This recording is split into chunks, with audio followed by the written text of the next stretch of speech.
Hello, today's daily reading comes from the book of Second Chronicles, chapter 23.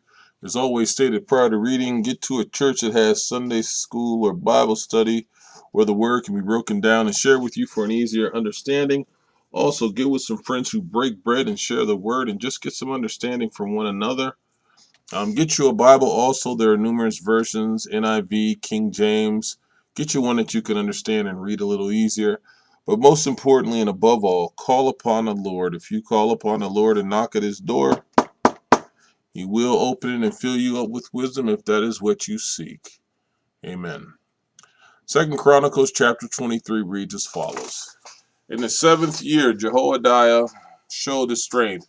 He made a covenant with the commanders of units of 100, Azariah son of Jeroham, Ishmael son of Jehohanan, Azariah son of Obed, Messiah son of Adiah, and Eliphaz son of Zikri.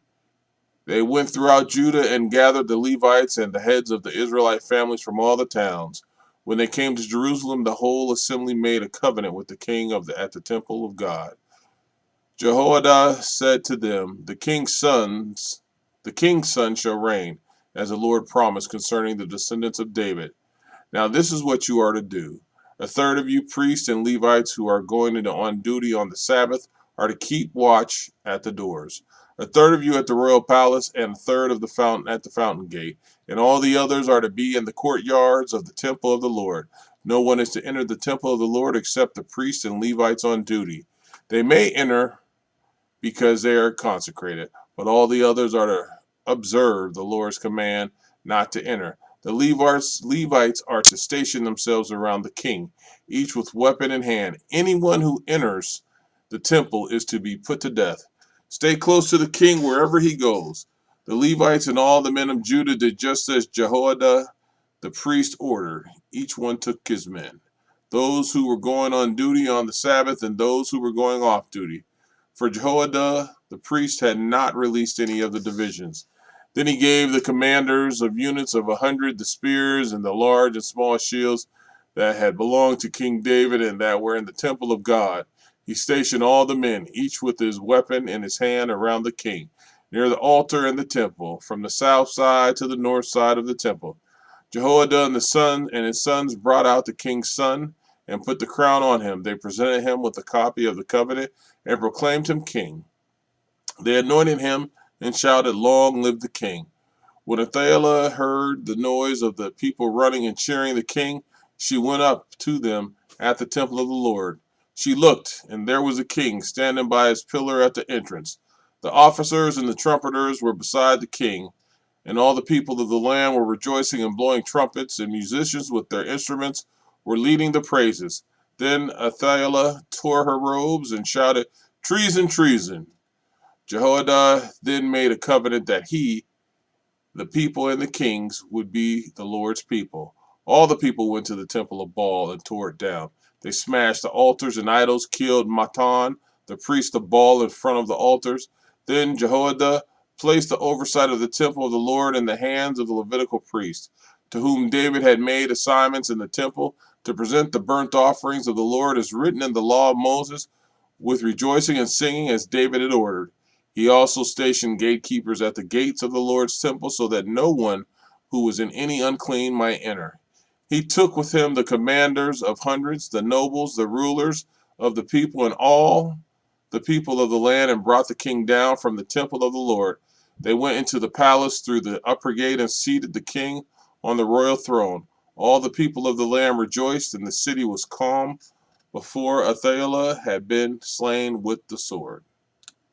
Second Chronicles chapter 24. Joash was 7 years old when he became king, and he reigned in Jerusalem 40 years. His mother's name was Zibiah. She was from Beersheba. Joash did what was right in the eyes of the Lord all the years of Joiada the priest. Joiada chose 2 wives for him, and he had sons and daughters. Sometime later, Joash decided to restore the temple of the Lord. He called together the priests and Levites and said to them, "Go to the towns of Judah and collect the money due annually from all Israel to repair the temple of your God. Do it now." But the Levites did not act at once. Therefore the king summoned Jehoiada the chief priest and said to him, "Why haven't you required the Levites to bring in from Judah and Jerusalem the tax imposed by Moses the servant of the Lord and by the assembly of Israel for the tent of the covenant law?" Now the sons of that wicked woman Athaliah had broken into the temple of God and had used even its sacred objects for the bowls. At the king's command, a chest was made and placed outside, at the gate of the temple of the Lord. A proclamation was then issued in Judah and Jerusalem that they should bring to the Lord the tax that Moses, the servant of God, had required of Israel in the wilderness. All the officials and all the people brought their contributions gladly, dropping them into the chest until it was full. Whenever the chest was brought in by the Levites to the king's officials, and they saw that there was a large amount of money, the royal secretary and the officer of the chief priest would come and empty the chest and carry it back to its place. They did this regularly and collected a great amount of money. The king of Jehoiada gave it to those who carried out the work required for the temple of the Lord. They hired masons and carpenters to restore the Lord's temple, and also workers in iron and bronze to repair the temple. The men in charge of the work were diligent, and the repairs progressed under them. They rebuilt the temple of God according to its original design and reinforced it. When they had finished, they brought the rest of the money to the king and Jehoiada, and with it were made articles of the Lord's temple, articles for the service and for the burnt offerings, and also dishes of other objects of gold and silver. As long as Jehoiada lived, burnt offerings were presented continually in the temple of the Lord. Now Jehoiada was old and full of years, and he died at the age of 130. He was buried with the kings of the city of David, because of the good he had done in Israel for God and his temple. After the death of Jehoiada, the officials of Judah came and paid homage to the king, and he listened to them. They abandoned the temple of the Lord and the God of all their ancestors and worshiped Asherah, poles, and idols.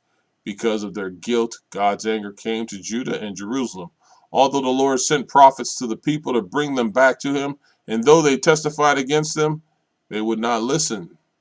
Then the Spirit of God came on Zechariah, son of Joiada, the priest. He stood before the people and said, "This is what God says. Why do you disobey the Lord's commands? You will not prosper because you have forsaken the Lord.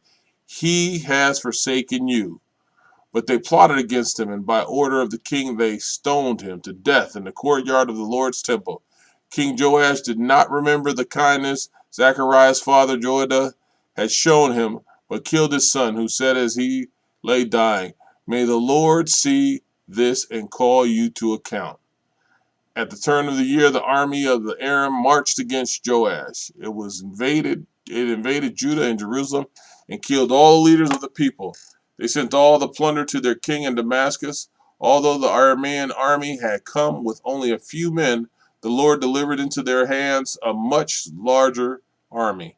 Because Judah had forsaken the Lord, the God of their ancestors, judgment was executed on Joash. When the Arameans withdrew, they left Joash severely wounded. His officials conspired against him for murdering the son of Joadiah the priest, and they killed him in his bed. So he died and was buried in the city of David, but not in the tombs of the kings. Though who conspired against him were Zabad, son of Shemariah, an Ammonite woman, and Jehozabad, son of Shemerth, a Moabite woman. The account of his sons, the many prophecies about him, and the record of the restoration of the temple of God are written in the annotations of the book of the Kings. And Amaziah, his son, succeeded him as king. Amen.